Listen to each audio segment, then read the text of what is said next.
One ready. Hello. You're making me nervous. All right. Hello. What? Why you say it like that? I'm friendly. Be yourself, man. Hello. And welcome to Line Mooring 101 with Austen Alexander. First of all, I want to show you, we have a 27-foot Navy vessel, okay? This is how you moor a vessel to the pier. So we have a line right here.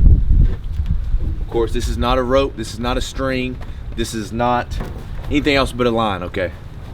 If you call it anything else but a line, you're gonna get yelled at, okay? So this is how we moor a boat fast to the pier, okay? So you're pulling in, you grab a few handfuls of the rope right here, and then you sling it over, okay? Real nice and fancy, and pull it.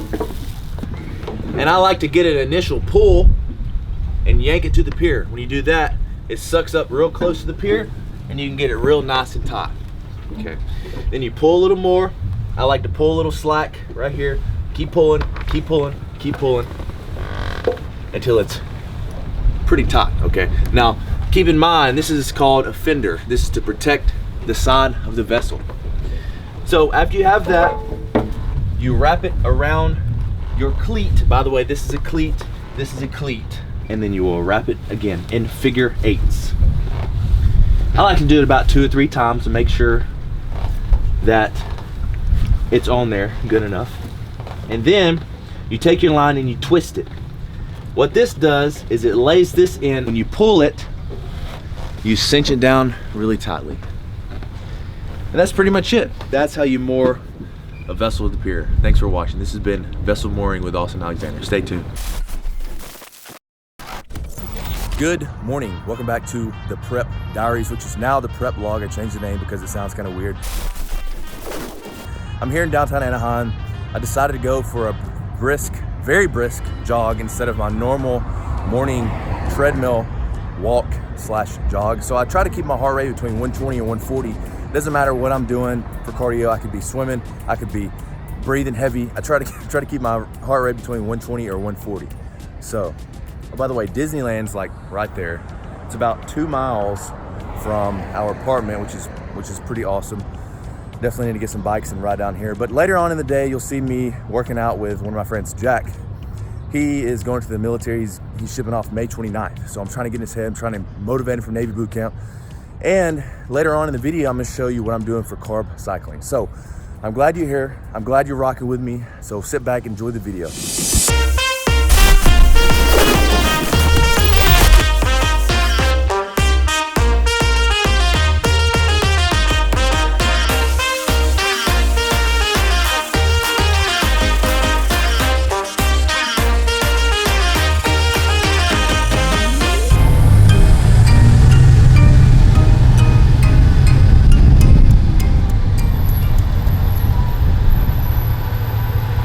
Is that the way you feel? Is that the way you feel? That's the way I feel. You mean run over you? All right, we're here at the 24-hour fitness in Costa Mesa. Jack didn't eat anything. I think that's very important to eat something before you're working out. So I brought him a bag of sugar and protein. He just downed it at the water machine. Yo, how am I supposed to? It's gonna be clumpy, but you just do it. Just do it. Is it good? Don't spill it. There you go.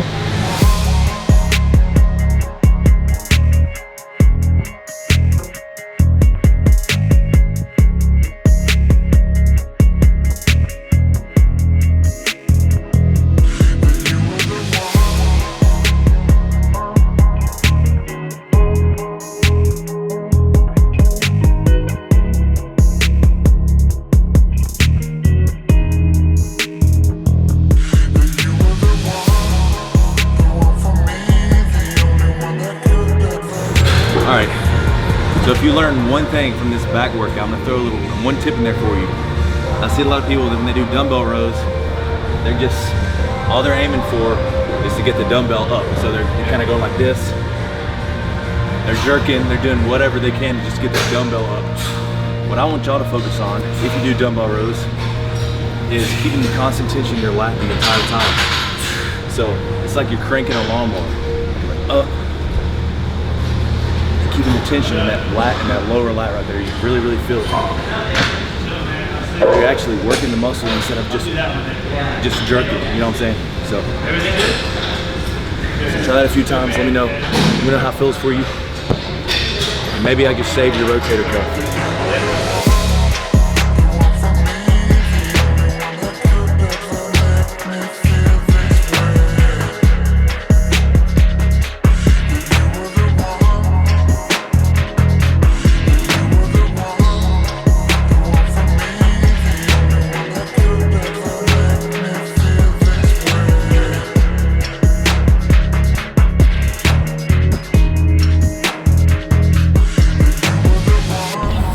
All right, y'all, that is a wrap for back and buys. How do you feel? How your arms feel? Bro, they're dead.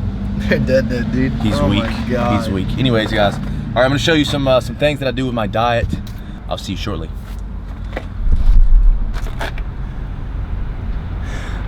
All right, what's up, y'all? Today I'm gonna show you my low carb day. Now I am doing carb cycling. Forgot what it was called at first. So this is a low carb day. I'm gonna show you what I have. So I have a little bit of veggies in every single one of these except my last meal of the day, which includes half an avocado, 7 ounces of salmon. Now, so the rest of these meals are ground turkey and 2 chickens, as well as asparagus, and then this is a bed of kale, spinach, and baby chard, or chard, however you say it. Now on my moderate day, I will do these same exact meals with half a cup of rice. I like to keep it simple. This is traditional dieting. This isn't flexible dieting. But the reason for carb cycling is, so on the lower carb days, I do 3 low carbs and 1 moderate carb. The reason for the low carb days is so your body will opt for burning fat as a source of energy instead of using carbohydrates. And what the carbohydrates do is they recharge your metabolism and they help your body utilize them more. So it increases your insulin sensitivity. Those low carb days increase your insulin sensitivity. So it makes the carbohydrates a lot more effective at maintaining muscle as well as keeping your metabolism going. So I hope that makes sense. So that's my reasoning behind the carb cycling. Of course, I have a coach right now, and that's our goal, is to burn as much fat and retain as much muscle as possible. Now this is just 5 of my 7 meals. The other meals include a little breakfast shake I have. Is 100 grams of oatmeal. It's 150 grams of egg whites, as well as 1 scoop of whey protein powder. And then my other meal is a post-workout, which includes 2 scoops of whey protein. So pretty simple. I eat the same thing pretty much every day, and my diet changes either about once a week or every 2 weeks. So this is the series. This is the 2nd episode in the series. So I'm gonna keep you guys updated. I'm gonna keep doing these series until I'm ready and prepped for the show. As you can tell, I don't know if you can see in this lighting, but the abs are starting to come in a lot better now. You can start to see a lot more of the obliques, and I'm very happy with the progress so far. I hold most of my weight in my stomach, so my upper body stays pretty lean. Kind of sort of lean year round, but when I start to gain weight, I'll gain it in my belly area. So just depends on how your body stores fat. Mine's different. So yeah, I hope you learned something from this. If you have any questions, drop in the comments below. I'll be sure to answer them. It's getting to be a task to answer YouTube comments, but I will do so. And if you have any questions, I'll answer it to the best of my ability. That's it for the carb cycling. Hope you learned something.